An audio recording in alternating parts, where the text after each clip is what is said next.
রক্তের বন্ধনে আমরা কৃষ্ণগড়বাসী গ্রুপের উদ্যোগে একটি অসহায় বোনের জন্য একটি হুইল চেয়ারের আবেদন করেছিলাম কিছুদিন আগে। সেই মতো আমরা আজ হুইল চেয়ার দেওয়ার কথা ছিল, সেই মতো আমরা হুইল চেয়ার দিতে এসেছি। এই যে বোনটি দেখতেই পাচ্ছেন, এইভাবেই শুয়ে থাকে। আপনি একটু বসুন, দেখি, দেখতেই পাচ্ছেন। দেখুন, আমরা আপনাদের কাছে আবেদন রাখি তখনই যখন দেখি ভীষণ প্রয়োজন। আমাদের কাছে যখন আবেদন আসে তখন আমরা সেই মতো আমাদের গ্রুপের সদস্যরা এসে আগে দেখে যায়, দেখে তারপর তার প্রয়োজন আছে কিনা সেই মতো আমরা দিতে আসি। দেখুন, অসুবিধার জন্য লাইভ করতে পারছি না। যাই হোক, কী হয়েছে ওনার একটু যদি বলেন।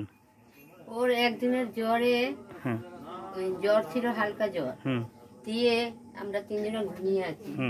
ঘুমিয়ে থাকার পরে হঠাৎ চেঁচিয়ে উঠলো, উঠে ওরমই হাত পা কাঁপাতে লাগলো।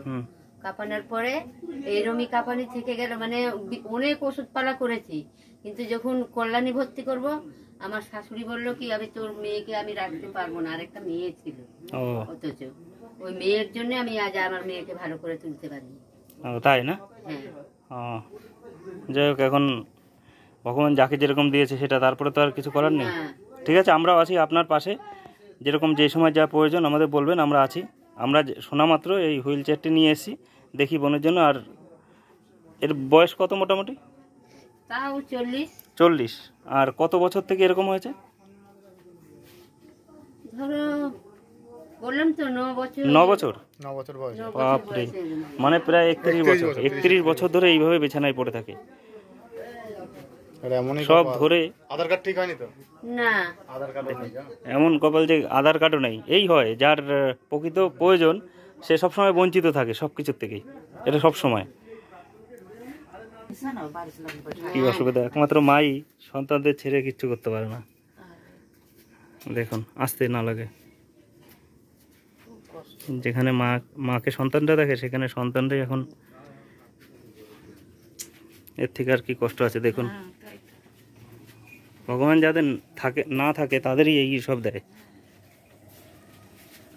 আসতে পড়ে না, তখন একটু ধরো, যাও তোমরা যাও, পিছনে যাও, একটু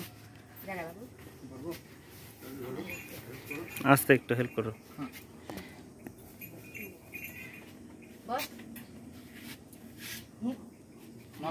পড়বে না।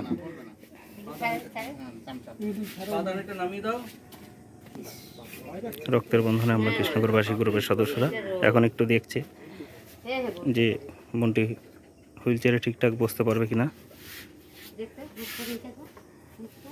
ও সবসময় এরকমই থাকে, তাই তো?